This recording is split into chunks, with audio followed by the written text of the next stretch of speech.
Fundamentos da administração pública. Princípios da administração pública. Olá! Nesta aula, vamos estudar os princípios da administração pública, os quais, segundo Silva, em seus estudos de 2003, são os valores superiores aceitos como verdade por esta sociedade. Assim, podemos entender como princípio tudo aquilo que se coloca acima de determinada prática como valor ético, sendo, portanto, a essência dessa atividade. Ou seja, sem esses princípios, a administração pública perde seu caráter de respeitabilidade, sendo através deles que, inclusive, procura-se atingir o bem comum. Eles são, aliás, regidos pelo direito administrativo, o ramo do direito responsável pela administração pública. Esses princípios são contemplados pelo artigo 37, caput, da Constituição Federal de 1988, o qual define que a administração pública, direta e indireta de qualquer dos poderes da União, dos Estados, do Distrito Federal e dos municípios, obedecerá aos princípios de legalidade, impessoalidade, moralidade, publicidade e eficiência.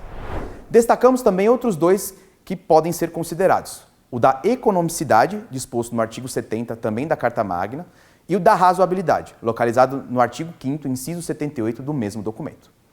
Cabe ainda destacar que o texto da Constituição foi modificado pela Emenda Constitucional número 19, em 1998.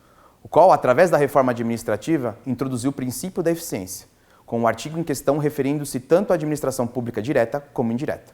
Como destaca Carvalho Filho, a administração pública direta seria aquela formada pelo conjunto de órgãos que integram as pessoas federativas, aos quais foi atribuída a competência de exercício, de forma centralizada, das atividades administrativas do Estado. Dessa maneira, ela é constituída por órgãos que, dentro de uma entidade política, desempenham funções administrativas.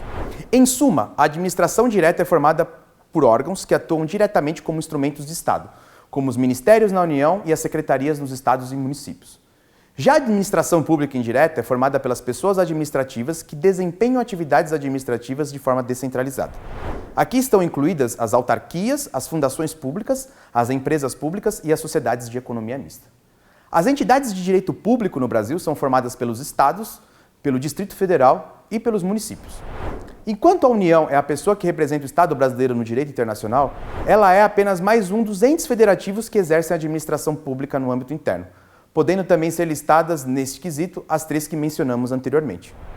Os estados conferem característica federativa ao Brasil. Eles possuem os seguintes aspectos: capacidade de auto-organização, autolegislação, autogoverno e autoadministração.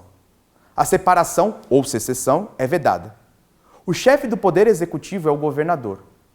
O poder legislativo é unicameral e é representado pelas assembleias legislativas. E os estados são regidos por constituições estaduais. Já os municípios são regidos por lei orgânica, com o chefe do executivo sendo conhecido como prefeito, tendo também um legislativo unicameral, as câmaras municipais, das quais fazem parte os vereadores. Por fim, o Distrito Federal possui características tanto dos estados como dos municípios. Dos primeiros, eles possuem, como os estados, os governadores, como chefe do executivo, mas dos segundos, ou seja, dos municípios, ele também é regido por lei orgânica. Contudo, os membros do Poder Legislativo do Distrito Federal, que também é unicameral, são os chamados deputados distritais, que atuam na Câmara Legislativa. Vale aqui relembrar os princípios da administração pública, que são legalidade, moralidade, eficiência, razoabilidade, impessoalidade, publicidade e economicidade. Vamos ver com mais detalhes cada um destes princípios. Princípio da legalidade. Por esse princípio, a administração pública deve subordinar sua atividade à lei, não podendo agir contra ela, e, portanto, somente de acordo com ela. Ao contrário dos particulares, que podem fazer o que a lei não proíbe, a administração pública só pode agir em virtude de lei. Princípio da impessoalidade. A administração pública precisa tratar os administrados de maneira igualitária, preconizando que ninguém seja favorecido ou prejudicado em detrimento de outros. Aqui fica claro o princípio de isonomia, o qual não vê distinções entre os membros da sociedade. Princípio da moralidade.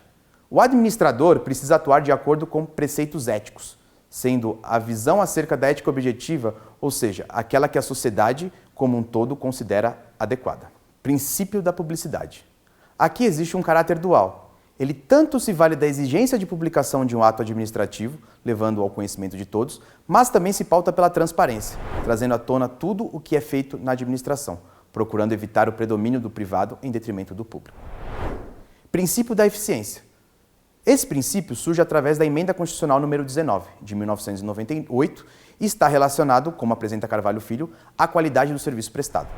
Assim, ele está de acordo com a administração gerencial, a qual procura por menores custos e maior flexibilidade, com o administrador público devendo procurar a melhor solução para atender ao interesse público. Princípio da economicidade. Aqui existe a ideia de boa prestação de serviços, procurando a melhoria da relação custo-benefício. Ou seja, é preciso realizar produtos e serviços que tenham o mesmo custo dentro daqueles que busquem promover um determinado objetivo. E, por fim, o princípio da razoabilidade. A administração pública precisa ser pautada pelo bom senso e pela sensatez, estando ligada à moderação, com sua ação sendo justa e reta pela procura da proporcionalidade e da equidade, respeitando assim os princípios éticos em suas decisões.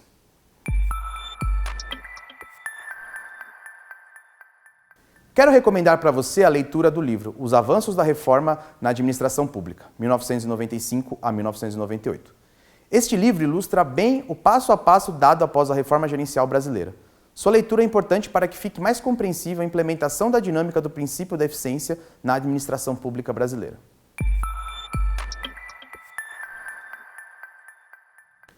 Chegamos ao fim de mais uma aula. Hoje estudamos os princípios da administração pública. Vimos que a partir da vigência da legalidade, impessoalidade, moralidade, publicidade, eficiência, economicidade e razoabilidade, é possível se falar numa boa atuação da administração pública, baseada justamente sobre tal lógica principiológica. Dessa forma, é a partir desses princípios que a administração pública serve um caminho ético, evitando assim com que se ultrapassem caminhos que façam que os interesses privados entrem em choque com os públicos. Espero que tenha gostado da aula. Desejo a você ótimos estudos e até a próxima.